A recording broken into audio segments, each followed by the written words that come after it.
They always find you, don't they? The ones who see the light in your eyes and mistake it for an open door.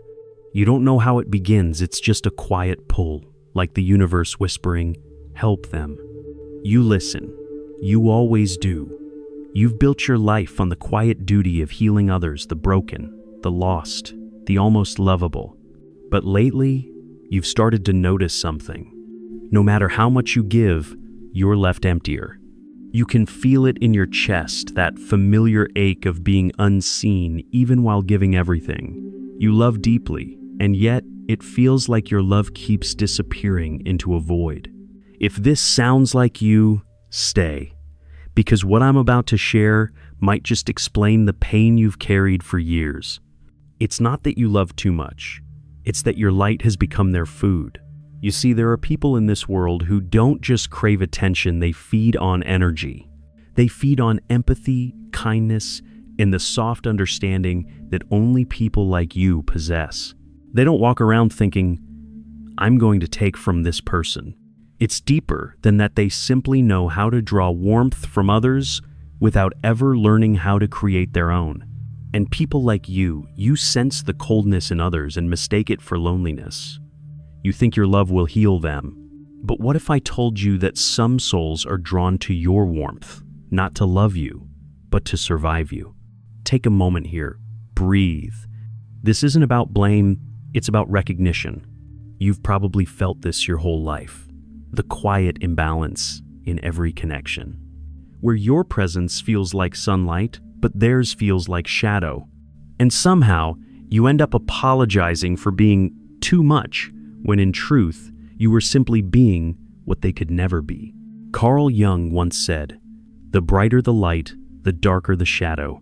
And for empaths, this truth cuts deep, because the light you carry not only attracts those who are good, it also pulls in those who are starving. They don't want your advice. They want your energy. They don't love your soul, they want to rest inside it. You've been told to be kind anyway, but no one told you what happens when kindness turns into self-erasure. No one warned you that compassion without boundaries becomes a wound. Stay with me, because by the end of this, you'll understand why your heart feels both ancient and exhausted. Why your love story always ends with you rebuilding yourself from pieces that weren't yours to begin with. And more importantly, how to stop feeding those who were never meant to sit at your table. So if you're ready, let's begin. And before we go deeper, if you find truth in these words, if they stir something long buried, make sure you're subscribed. Not for me, but for you. Because this space is for people like you, the ones who give, who feel, who see too much. And here, you'll finally learn how to protect the light you were born with. There's a moment every empath knows too well, the quiet shift when love starts to feel like work. At first, they seem grateful for your warmth. They say things like, "No one's ever understood me like you do." And your heart, always hungry to help, always believing, opens wider. You begin to listen more, give more, carry more. But slowly, without realizing it, you start to fade. They stop asking how you are. You notice you're the one always calling, always checking, always fixing. They tell you their pain, and you absorb it like a sponge. You think that's what love means, to make space for someone's darkness. But there's a difference between sharing pain and transferring it. Empaths have a strange kind of power, the ability to feel others from the inside out. But that power becomes a curse when you forget to come home to yourself. You start mistaking emotional exhaustion for connection. You convince yourself that if you can just love them harder, they'll finally heal. But the truth is, some people don't want healing. They want hosting. They want to live inside the warmth of your care without ever learning to build their own fire. It's subtle, isn't it? They say they adore your heart, but what they really love is how easily it bends. They say they admire your strength, but secretly, they rely on it because they have none left. And each time you forgive their silence, their anger, their withdrawal, a small part of you disappears. Here's what no one tells you. When you are constantly surrounded by people who feed on your empathy, you start to shrink yourself to survive. You lower your voice so you won't overwhelm them. You hide your joy so they won't feel jealous. You silence your truth because you know it would make them uncomfortable. And soon, you don't recognize yourself anymore. You wake up tired, even after a full night's sleep. You start craving isolation because even being around people feels like standing in the rain with no umbrella. That's not weakness. That's your soul signaling hunger. It's starving for reciprocity. Carl Jung once hinted that what you resist not only persists, it grows. And this is what happens when an empath resists their own, limits the shadow grows. You start attracting the same kind of people again and again. Different face, same leçon. Will you keep abandoning yourself for love? Let that question sit. It hurts, I know.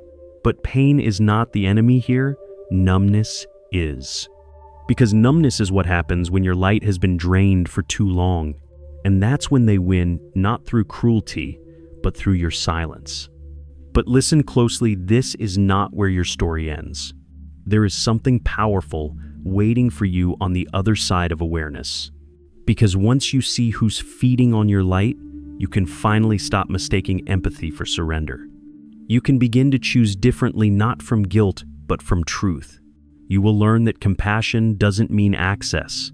That understanding someone doesn't mean you owe them yourself. And that walking away from someone who drains you isn't cruelty, it's sacred preservation. Take a breath. You don't need to harden your heart to protect it. You just need to stop letting everyone touch it with dirty hands. There's a kind of exhaustion that sleep can't fix. It's the tiredness that comes from holding other people's pain for too long, like carrying ghosts that never belong to you. You start to notice it in small ways. Your laughter feels thinner. Your reflection looks older. The music you used to love doesn't sound the same anymore. That's what happens when your spirit becomes overdrawn. When you keep lending your energy to people who never return it, you start living in emotional debt. And the worst part? You think it's your fault. You blame yourself for not being enough. You tell yourself, if I were stronger, kinder, more patient, maybe they'd finally love me right. But that's the trick of the energy taker. They make you believe your depletion is devotion. There's something eerily beautiful about the empath's downfall. You don't break suddenly. You fade gracefully. You keep showing up, smiling, reassuring, even as your inner world begins to dim. And one day, you realize they never saw you. Not really. They only saw what they could take from you. Carl Jung believed that when a person cannot find light within themselves, they seek it in others, sometimes destructively. And when such a person meets an empath, it feels like destiny to them. To you, it feels like home familiar pain disguised as love. You call it connection. They call it survival. But the truth hiding behind this bond is dark. They are not drawn to your kindness because it heals them. They're drawn because it sustains them. You have become their emotional oxygen, and they will do anything to keep you breathing for them. Flattery, guilt, chaos, withdrawal. Anything that keeps you questioning your worth, because the moment you remember it, they lose their supply. You've felt this pattern before, haven't you? You sense their fear, their trauma, their inner child, and your instinct is to rescue. But you can't save someone who uses your empathy as anesthesia. Because healing was never their goal. Safety was, and in their world, your presence becomes the cage that keeps their wounds alive, familiar, dependable, and endlessly open. But here's the secret they don't know. You can't extinguish your light by sharing it. You only lose it when you forget it belongs to you. That's the shift. That's where the healing begins. When you start to understand that your energy is sacred, that your warmth is a privilege, not a right, something inside you begins to rise again. You stop chasing understanding. You stop trying to be chosen. And you start to realize you were never meant to be everyone's safe place. You were meant to be your own. Imagine that for a moment. What would it feel like to turn that same empathy inward? To hold yourself with the same patience you give to others? To stop apologizing for being sensitive and start celebrating it as your power? Because empathy without boundaries isn't love. It's self-abandonment disguised as virtue. And the world doesn't need you empty. It needs you alive. So tonight, when you feel that familiar pull to fix someone, pause. Ask yourself, is this mine to carry? If the answer is no, let it go gently, without guilt. Because the more you protect your light, the stronger it shines. And those who truly love you will never fear your boundaries. They'll honor them. There comes a quiet morning when something in you simply breaks, not from rage, but from exhaustion. You wake up and realize you can't keep saying yes just to feel safe. You can't keep smiling through the ache of being misunderstood. You can't keep folding yourself into smaller and smaller versions just to fit inside other people's comfort. This isn't rebellion, it's release. The moment a sensitive soul stops pleasing everyone, the world around them trembles a little. Because for the first time, you're no longer available for the unspoken contracts. The ones that say, I'll be small so you can be comfortable. I'll be quiet so you can feel right. No, not anymore.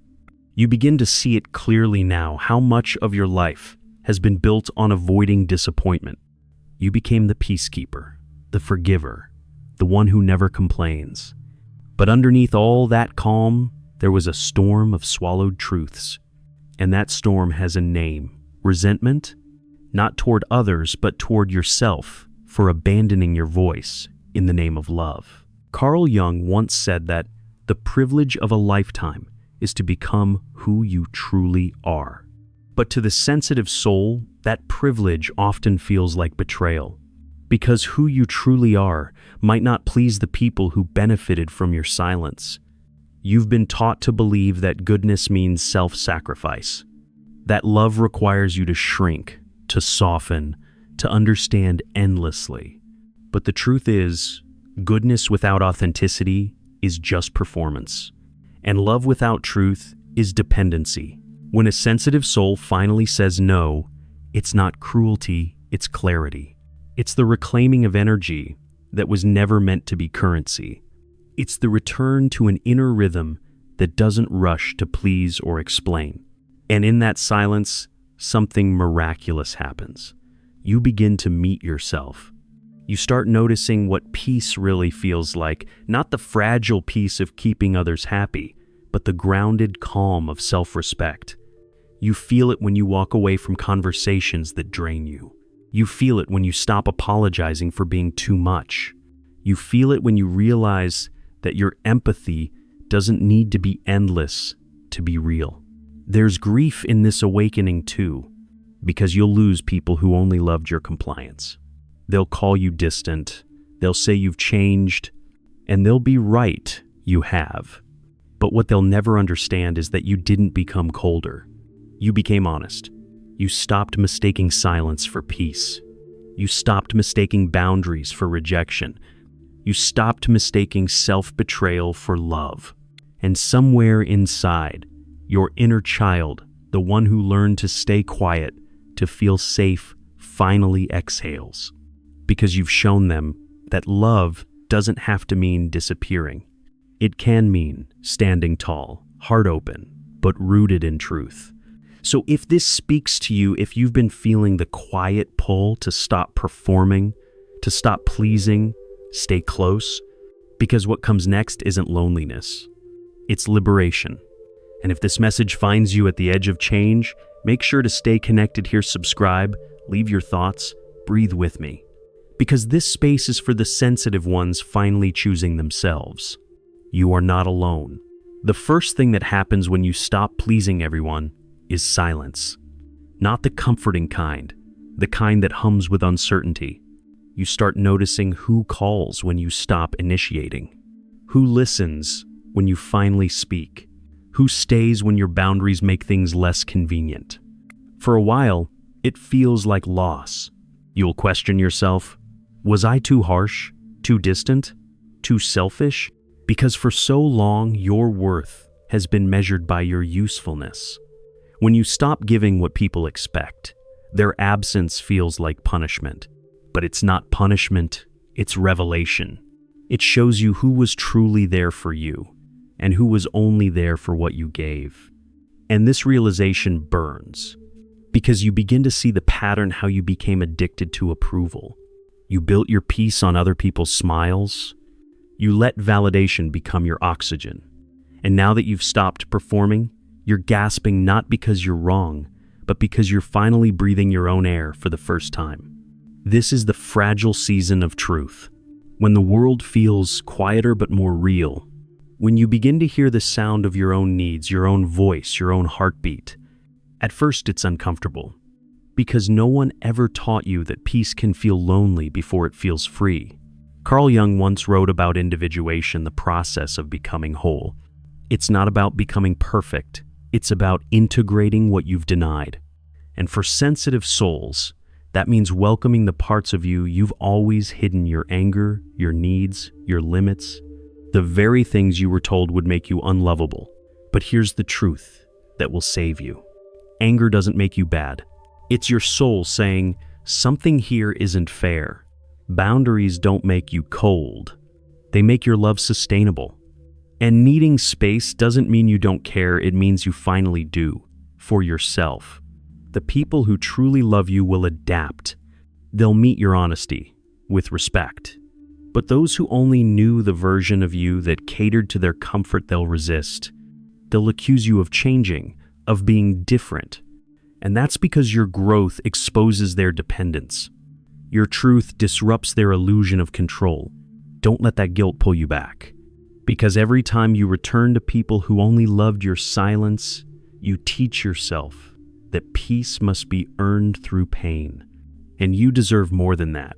So let the silence stay for a while. Let the distance settle. It's not the end of connection, it's the beginning of alignment. In time, new souls will appear, ones who don't need you to perform softness to be loved. They'll see your empathy not as something to use, but something to honor.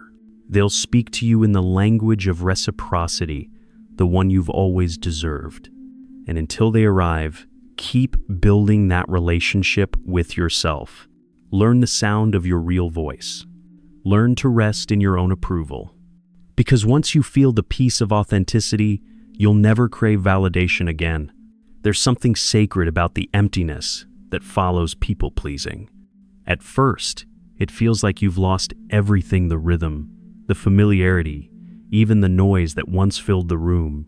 But what you've really lost is permission. The permission others gave you to exist only as long as you were useful. Now, you're standing in the quiet, no applause, no approval, just you. And for the first time, you get to ask, who am I when no one needs me? This question terrifies most sensitive souls, because your identity was built around care. You were the emotional first responder, the peacemaker, the one who always said, "It's okay, I understand." But now, you're realizing that understanding without boundaries becomes surrender, and surrender without awareness becomes self-erasure. Carl Jung once said, "The most terrifying thing is to accept oneself completely." And that's exactly what this stage asks of you, to meet yourself beyond your roles, your usefulness, your image of the good one. Because beneath that image lives someone you've rarely allowed to breathe, the authentic you. The one who sometimes says no, the one who sometimes gets angry, the one who doesn't want to fix everything, but just wants to be. When you stop pleasing everyone, your body begins to unclench. The tension you didn't know you carried, the tightness in your chest, the heaviness in your shoulders starts to ease. Because people-pleasing is a form of chronic defense. You were always preparing for rejection, always managing other people's moods, believing that peace depended on your performance. Now, you're slowly learning that peace isn't something you maintain, it's something you embody. And to embody it, you must first disappoint the world a little. You'll say no and feel the quake of fear in your stomach. You'll rest instead of explaining why you're tired. You'll express your truth and feel the tension rise in the room, and you'll notice you survived it. The world didn't collapse. They didn't all leave. And even if some did, you're still here, whole, breathing, grounded. This is the paradox of freedom. It often arrives disguised as loss. But But loss is only the shedding of false belonging. What falls away are the relationships built on conditions, the ones that required your compliance. What remains are those who love you for your essence, not your effort. You'll find that you start to crave solitude, not because you're lonely, but because your energy finally feels like home. You'll stop rushing to respond, to fix, to explain. You'll start trusting the quiet, letting others sit with their own discomfort instead of rescuing them from it. That's the sign you're healing. Because once, you couldn't bear to see others unhappy. Now, you understand that protecting their comfort often meant sacrificing your truth. You're not becoming colder. You're becoming real. And authenticity has a warmth that doesn't burn out, it glows. So let this stillness hold you. Let it teach you that peace doesn't come from pleasing the room, it comes from not needing to.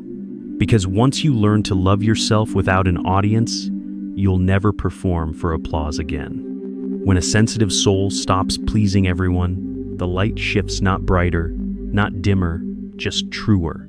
You begin to see the world as it is, not as you were trained to interpret it. Every "I'm fine" that used to hide a wound, every "it's okay" that once meant "please don't leave," now echoes differently. You start hearing the honesty beneath people's words, not because you're trying to fix them, but because you've learned to listen without losing yourself.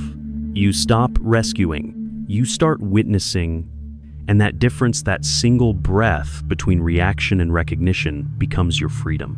For years, your empathy made you magnetic to pain. You could sense the sorrow in a room before a word was spoken. And somewhere along the way, you believed that feeling deeply was your responsibility, that you were here to absorb, to soothe, to carry. But now, you understand that compassion without containment is self-destruction. You were never meant to drown just to prove you can swim. Carl Jung spoke of the shadow, the parts of ourselves we suppress to be accepted. For sensitive souls, the shadow is often strength. You've been so conditioned to be kind that you've forgotten how powerful your no can be. You've learned to silence anger because it made others uncomfortable. But anger, in its cleanest form, isn't violence, it's clarity. It's the soul saying, "This isn't love." And once you stop labeling your emotions as too much, you begin to realize they were never the problem. The problem was a world that taught you to feel ashamed for being whole. There's a new rhythm that emerges when you live without performing. Conversations slow down. Decisions come easier. You start asking yourself questions that used to terrify you. What do I want? What do I believe? What happens if I choose myself, even if they leave? And in those moments, you realize how much energy you've wasted trying to keep love alive through compliance. Real love doesn't demand that you stay small. It grows with you. It makes room for your truth, even when it's inconvenient. It doesn't say, "I love you because you understand me." It says, "I love you because you're real with me." That's the kind of love you're learning to cultivate now, the kind that doesn't require constant self-sacrifice.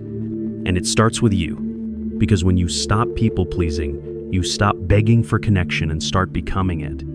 Your presence shifts from anxious to grounded, from fragile to rooted. You no longer enter rooms trying to earn belonging. You are belonging in your skin, in your silence, in your boundaries. Some will be drawn to this new version of you. Others will recoil, not because you've changed, but because they can no longer manipulate your warmth. Let them go. You're not abandoning them. You're releasing the version of yourself that existed only to keep them comfortable. This new chapter isn't about becoming someone else. It's about remembering who you were before you started dimming your own light. Before yes became your default. Before love meant losing yourself. So here you are standing in your truth, hands steady, heart raw, but alive. You're not chasing peace anymore. You're embodying it. Freedom begins quietly. There's no grand announcement, no applause, just small, ordinary moments that feel different, softer, lighter, more honest. You catch yourself laughing without thinking who might judge it. You rest without feeling guilty. You speak, and your voice doesn't tremble anymore because it finally belongs to you. That's when you realize peace was never in their approval. It was in your alignment. There's a strange grief that still lingers, though, because even as you grow, a part of you mourns the life you lived to survive. The one who smiled through discomfort. The one who said yes to everything just to avoid conflict. The one who believed that love had to hurt to be real. Carl Jung once said that until you make the unconscious conscious, it will direct your life, and you will call it fate. And for sensitive souls, that unconscious pattern is often self-erasure. You call it kindness, you call it loyalty, you call it love. But beneath it all, it was fear of being misunderstood, unloved, or alone. The moment you recognize that pattern, it loses its power. Because awareness is the beginning of transformation. Now you see how your empathy was never the problem. It was your lack of boundaries around it. You were giving from depletion, not abundance. You were pouring from a cracked vessel, believing that love was about emptying yourself to fill others. But true love, the kind that heals, not harms, flows from fullness. And fullness comes from authenticity. You begin to understand that saying no is a spiritual act. That choosing yourself is not selfish, it's sacred. Because every time you honor your needs, you teach others how to honor theirs. You model a kind of love that doesn't require pretending. You'll notice that your relationships start to change. They become quieter but deeper. You stop chasing intensity and start craving honesty. You no longer confuse chaos with passion. You no longer romanticize pain, and you start seeing that the people who are meant to walk with you, they won't need you to hide any part of who you are. You might still feel guilt sometimes. It's the echo of your old conditioning, whispering that you're being difficult. When that happens, pause, breathe, and remind yourself this guilt isn't truth. It's just the ghost of your former self. And ghosts lose power when you stop feeding them attention. You'll also start meeting parts of yourself you didn't know existed. A version of you that enjoys solitude. A version that trusts intuition more than approval. A version that knows how to stay soft without being a savior. They were always there, waiting beneath the noise of should and must. This is what liberation looks like, not a rebellion against love, but a reunion with it. Because now you understand, the most powerful act of love you can offer the world is to be yourself completely. Not the version that pleases, not the version that performs, the version that simply is. And that's the version of you that cannot be drained. That's the light no one can feed on because it no longer burns for approval. It burns for truth. One day, it all feels natural, the silence, the solitude, the stillness that used to frighten you. You wake up and realize you don't need to explain yourself anymore. You no longer rush to fix misunderstandings or smooth over discomfort. You've made peace with being misunderstood because your peace no longer depends on being understood. That's when you know you've come home to yourself. The sensitive soul who once apologized for existing now walks differently. You move slower, speak softer, but your presence carries weight. You no longer absorb every emotion in the room. You observe it, grounded and whole. You don't chase love anymore. You attract it effortlessly, quietly, by being real. Carl Jung believed that wholeness was more valuable than perfection. And that's exactly what you've become whole. You've touched your own darkness and found it didn't destroy you. You've faced your loneliness and discovered it was sacred space. You've learned that love doesn't require losing yourself. It requires showing up as yourself. Now, your empathy feels different. It no longer drains you. It guides you. It no longer feels like a duty. It feels like a choice. You give because you want to, not because you're afraid not to. You help because it flows from fullness, not from guilt. And when someone crosses your boundaries, you don't crumble. You simply step back, quietly, firmly, with love. You've become the peace you were always seeking in others. And that is what happens when a sensitive soul finally stops pleasing everyone. You return to your essence, not the one built on pleasing, but the one born from presence. You stop surviving and you start living.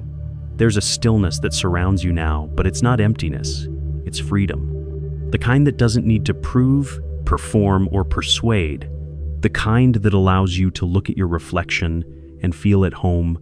And yes, there will still be moments of doubt. Days when you wonder if you've become too distant or too guarded.